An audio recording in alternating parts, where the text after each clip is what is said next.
Приветствую всех, с вами Валентина Лыкина. Мы продолжаем вязать ковер. Это уже вторая часть моего мастер-класса, и она посвящена декоративной обвязке края ковра. Ну а первую часть вы найдете по ссылке в описании под этим видео. Где приобрести необходимые материалы, ссылочку на сайт я для вас оставлю в описании под этим видео. Для заказа со скидкой пользуйтесь моим промокодом. Для того, чтобы ниточка не перекручивалась, используйте подставку для пряжи. Так вы обеспечите себе равномерную подачу нити. Ссылка на мастер-класс по изготовлению такой подставки для пряжи ждет вас в описании под этим видео. Вяжем первый ряд обвязки. Раппорт узора состоит из 13 петель. 3 петли у нас будут в основании и 10 петель мы будем провязывать столбики без накида. И для того, чтобы сделать закрытие ряда по центру этих 10 столбиков, нам необходимо в самом начале провязать 5 столбиков, а оставшиеся 5 мы провяжем в конце ряда, для того, чтобы получить красивое соединение этого первого ряда. То же самое касается всех последующих.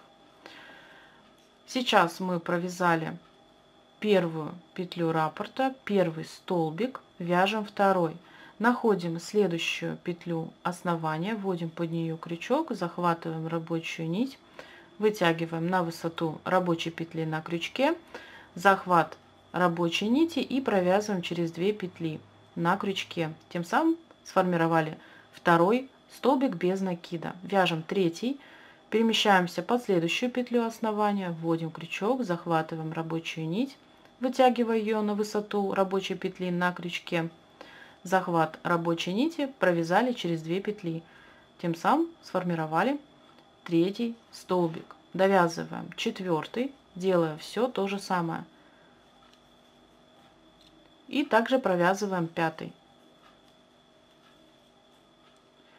5 петель сформировано. Далее мы набираем цепочку из 5 воздушных петель, захват рабочей нити, провязываем через петлю на крючке. Первая воздушная петля, также вяжем вторую, третью, четвертую и пятую. Не растягивайте эти петли, вяжите средней плотности. Теперь нам необходимо присоединиться к основанию. Для этого пропускаем 3 петли. Вот она, первая, вторая, третья. В четвертую ввожу крючок. Захватываю рабочую нить, вытягиваю на высоту столбика. Захват рабочей нити, провязала через все петли на крючке. Присоединила эту цепочку к основанию. Далее нам необходимо сформировать 10 столбиков без накида. Первый я уже провязала. Под следующую петлю ввожу крючок, провязываю второй. Таким же образом провязываю третий. Обязательно расправляйте ниточку, чтобы она не была перекрученная. Сформировала четвертый, пятый, шестой столбик без накида, 7, 8, 9 и 10 столбик без накида. Обязательно пересчитываем эти столбики: 1, 2, 3, 4, 5, 6, 7, 8, 9, 10. И теперь нам необходимо сформировать вот такую же арочку. Набираем цепочку из 5 воздушных петель. Первая, вторая, третья, четвертая и пятая. Затем необходимо точно так же пропустить 3 петли основания. Считаем: первая, вторая, третья. Под четвертую вводим крючок и формируем столбик. Как вы уже поняли, нам необходимо провязать такие же 10 столбиков без накида. Затем мы чередуем каждый раз этот раппорт. 10 столбиков, 5 воздушных петель, пропустили 3 петли основания, в четвертую вводим крючок и формируем столбик без накида. Так мы чередуем до конца этого ряда. Довязав до конца ряда, обязательно контролируем, чтобы у вас вот с этой стороны было 5 столбиков. Я сейчас провязала здесь 4 и последний пятый формирую между двумя столбиками под ту петлю, за счет которой закрывала предыдущий ряд. Ввожу крючок, здесь у меня 2 ниточки, и с обратной стороны должна остаться вот здесь одна нить, для того чтобы с изнанки было одинаково. Захватываю рабочую нить и формирую последний пятый столбик. Теперь мы закрываем ряд и делаем подъемный. Также вытягиваем петлю, вынимаем крючок, вводим его между первым и вторым столбиком за верхнюю петлю, там где зафиксирован маркер. Захватываем петельку, которую оставляли, и протягиваем ее на изнанку. Регулируем здесь размер этой петли. Вяжем второй ряд. Для этого нам необходимо сформировать подъемный столбик. И так как у нас во втором ряду вяжутся столбики в раскол, нам необходимо ввести крючок в центр столбика предыдущего ряда. Для этого мы находим столбик, над которым мы закрывали предыдущий ряд. Вот она, ниточка проходит и петелька. Значит, вот этот столбик мне нужен. В его центр ввожу крючок таким образом, чтобы с лицевой стороны по обе стороны были ниточки. С изнанки должна быть та же картина. Сверху дужка и по бокам ниточки. Захватываем рабочую нить, протягиваем через этот столбик, вытягиваем на высоту будущего столбика. На крючок накидываем ту петлю, которую протягивали для того, чтобы закрыть предыдущий ряд. Все регулируем здесь. Захват рабочей нити и провязываем подъемный столбик. Продолжаем вязать второй ряд, убираем маркер и фиксируем его на петлю, которая сейчас на крючке, в том случае, если вы плохо ориентируетесь. Продолжаем формировать здесь столбики в раскол, не довязывая последние два. Таким образом, в этой области всего необходимо сформировать 3 столбика в центр столбика предыдущего ряда. Первый я уже провязала, нахожу следующий, вот он столбик, в его центр ввожу крючок таким образом, чтобы по обе стороны от крючка были ниточки. С изнанки то же самое, дужка, и по бокам также ниточки. Ввели крючок, захватили рабочую нить, вытягиваем ее на высоту рабочей петли на крючке, захват рабочей нити и довязываем столбик без накида в центр столбика предыдущего ряда. Так я сформировала столбик номер 2. Нахожу следующий и повторяю то же самое. Ввожу крючок, захватываю рабочую нить и провязываю столбик. Так я провязала всего здесь 3 столбика. В этой области не довязав 2. Переключаюсь на вот эту арку, состоящую из 5 воздушных петель от первого ряда, который мы формировали, и в нее необходимо провязать всего 10 столбиков с одним накидом, так же как и вязали в основе ковра. Делаем накид, вводим крючок под эту арку, захватываем рабочую нить, вытягиваем на крючке 3 петли, захват рабочей нити провязываем через 2, на крючке осталось 2 петли, захват рабочей нити и провязываем еще раз через 2. Таких столбиков, напомню, необходимо провязать всего 10. Далее нам необходимо присоединить эту арку к основному полотну. Находим в первом ряду, вот она линия из столбиков без накида, и считаем первый столбик, второй, и в центр третьего вводим крючок. Захватываем рабочую нить, вытягиваем, захват рабочей нити и довязали столбик без накида. На этой стороне нам необходимо сформировать всего 6 столбиков. Первый я уже провязала. И далее формирую второй, третий, четвертый, пятый и шестой столбик. Обязательно проверьте, чтобы в конце ряда у вас также, как и перед этой аркой, осталось 2 непровязанных столбика.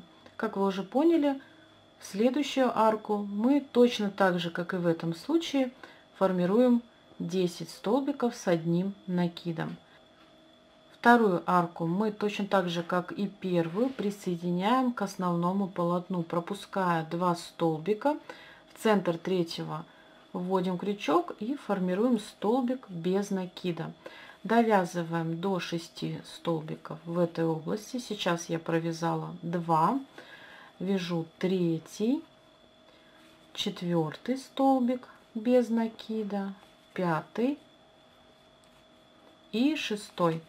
Обязательно проверяю, чтобы у меня в этой области осталось 2 столбика, и начинаю формировать третью арку таким же способом, как и первые 2, провязывая в нее 10 столбиков с одним накидом, и далее опять чередую 2 этих манипуляции: столбики и столбики с одним накидом. Так вы вяжете до конца этого ряда. Вяжем самостоятельно. Довязав до конца ряда, обязательно проверьте, чтобы у вас здесь было 3 столбика и в самом начале еще 3. Таким образом должно быть в этом промежутке между арками 6 столбиков. После этого переходим к закрытию ряда по такому же принципу, как и закрывали предыдущий ряд. Вытягиваем рабочую петлю, вводим крючок между первым и вторым столбиком под верхнюю петлю, захватываем оставленную петельку, протягиваем через основание, регулируем здесь размер петли, а также саму протяжку вот эту, вводим крючок в центр столбика, над которым протянули закрытие ряда, захватываем рабочую нить, вытягиваем ее, накидываем на крючок ту петлю, с помощью которой закрывали этот ряд, захват рабочей нити, и провязываем через 2 эти петли. Вяжем третий ряд. После подъемного столбика мы формируем 1 воздушную петлю. Далее пропускаем 2 столбика основания и переключаемся на арку, которая состоит из 10 столбиков с одним накидом. За каждый такой столбик мы будем провязывать вогнутый столбик с одним накидом.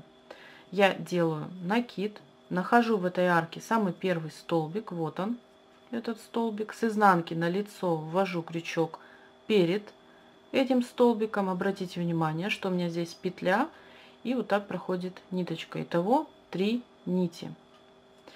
Перемещаю крючок вперед и ввожу его после этого столбика. Таким образом я захватила этот столбик. С изнанки это выглядит вот таким образом.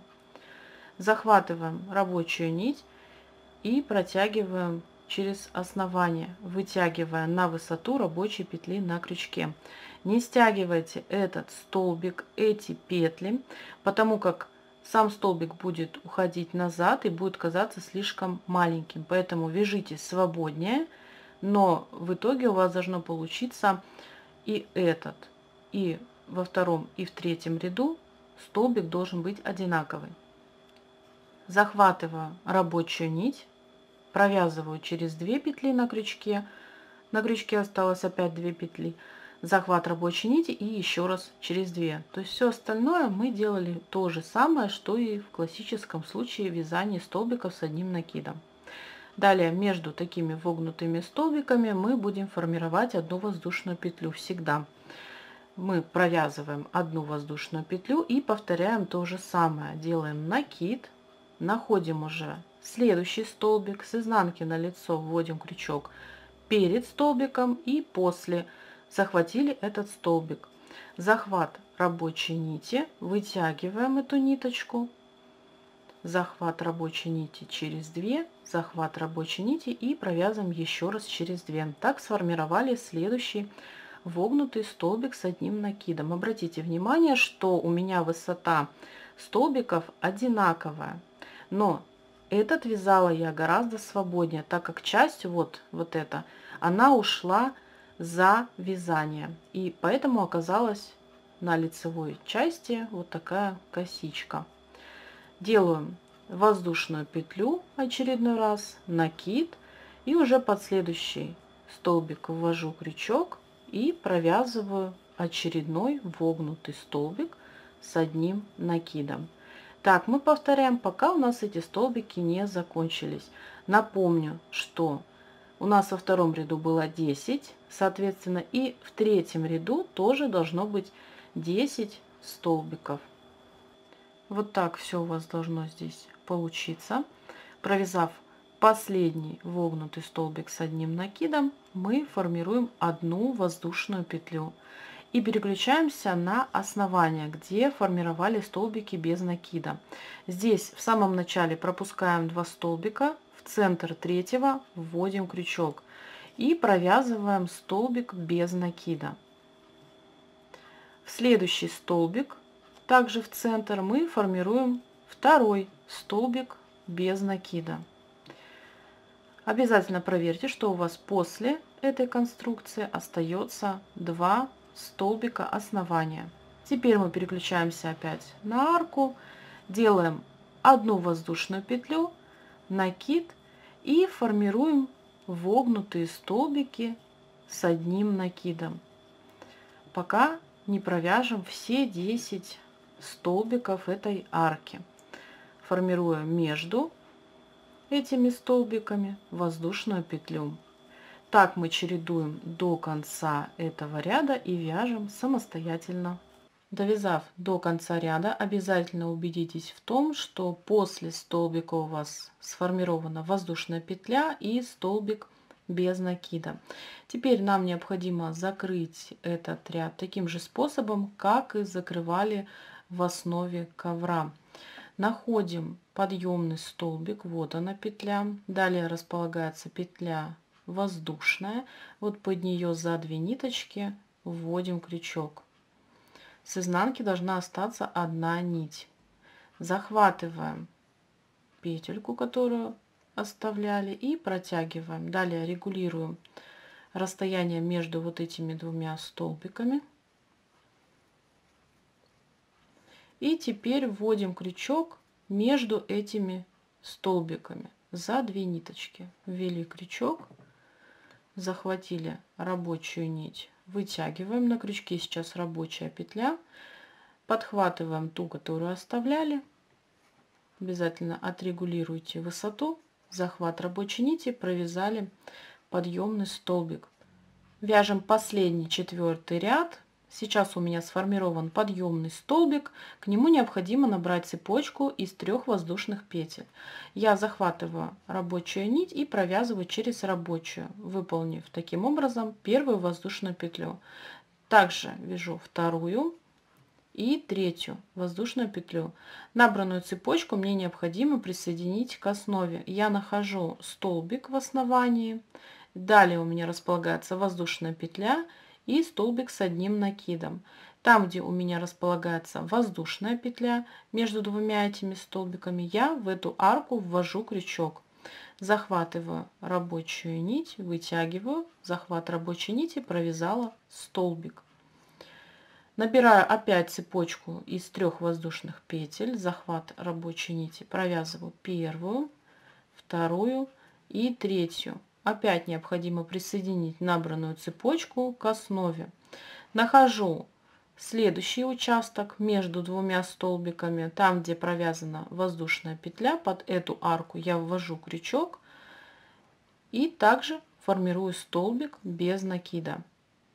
Таким образом, каждый раз нам необходимо набирать цепочку из 3 воздушных петель и присоединять ее там, где у нас располагается воздушная петля. В эту арку мы формируем столбик без накида.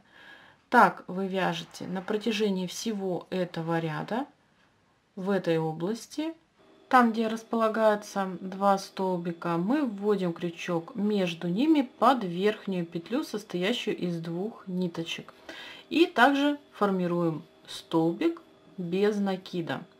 Далее опять набираем цепочку из 3 воздушных петель и присоединяем к следующей арке столбиком без накида. Здесь я хочу отметить еще один важный нюанс. Когда вы провяжете парочку вот таких арок, необходимо разложить ровненько ваш ковер, расправить все здесь петли и посмотреть вот эту часть. Если в этом углублении у вас пряжа начинает вот этот край фалдить и образовывать волан, то в этой области много воздушных петель, и это необходимо устранить самостоятельно и вязать эту часть немножко иначе, чем я рассказываю сейчас в мастер-классе. У меня, как видите, эта область, она ровная. Если только я самостоятельно вот таким образом выгинаю, то да, она образует волан. Так, когда я расправила, все здесь ровненько. Но мы будем допускать момент в том случае, если у вас возникнет вот такой нюанс, то необходимо эту область, это углубление провязывать немножко другим способом. Вы не делаете 3 воздушные петли после столбика, который провязан перед вот этими двумя столбиками, а формируете всего лишь одну воздушную петлю и затем сразу переключаетесь на провязывание столбика между двумя этими столбиками. Далее повторяем то же самое, провязываем воздушную петлю и в эту часть формируем столбик. И уже далее формируем 3 воздушные петли, когда переходим на арку, и столбик без накида. То есть мы просто здесь уменьшили количество петель, и за счет этого фалдить не будет. Еще один способ покажу. Можно без воздушных петель провязывать, просто сформировать столбики подряд. Провязали перед двумя столбиками столбик, которым прикрепляли эту арку. Далее опять вяжется столбик, и в следующую воздушную петлю, там где у нас арочка, еще один столбик провязывается. А далее уже набираете цепочку из 3 воздушных петель и формируете столбик без накида. Вот таким образом можно еще делать. Смотрите обязательно по тому, как вы в этой области вяжете, и уже исходя из этого продолжайте вязание 4 ряда до конца самостоятельно. На последней арке мы будем закрывать этот ряд. Напомню, что у нас в арках провязывалось 3 воздушные петли, но при закрытии ряда нам необходимо провязать всего 2. Поэтому я провязываю первую воздушную петлю и вторую воздушную петлю. Теперь обрезаю ниточку, оставив хвостик около 10 сантиметров. Обязательно обрабатываем срез огнем, полностью вытягиваем петлю, которая была на крючке, затем находим подъемный столбик, далее располагается первая воздушная петля, под нее с лицевой стороны за 2 ниточки вводим крючок, с изнанки должна остаться 1 нить, захватываем ниточку и протягиваем под этой петлей. Теперь этот хвостик необходимо вернуть в исходную точку. Во вторую воздушную петлю с изнанки на лицевую сторону я ввожу крючок. Захватываю хвостик и протягиваю его. Теперь необходимо отрегулировать эту петлю до размера воздушных петель, которые мы сейчас провязывали. И для того, чтобы закрытие ряда выглядело таким же образом, как и воздушные петли, и никак не отличалось, мы просто вот этот хвостик должны вернуть в исходную точку. С изнанки мы вводим крючок под подъемный столбик. Вот таким образом. Вот так это выглядит. Захватываем ниточку и протягиваем ее в эту точку. Вот так все должно у вас получиться. Теперь прячем этот хвостик в полотно. Мой ковер полностью готов. Остается лишь тщательно выполнить ВТО, расправить все петли, выровнять край, а также устранить один маленький нюанс. Здесь появилась полосочка от соединения рядов. И все это легко устранить с помощью ВТО, поэтому не пропускайте этот важный этап. Я надеюсь, этот мастер-класс вам понравился. Буду рада видеть ваши работы в альбоме моего сообщества ВКонтакте. Ссылку я для вас оставила в описании. Благодарю за ваше внимание. До новых встреч!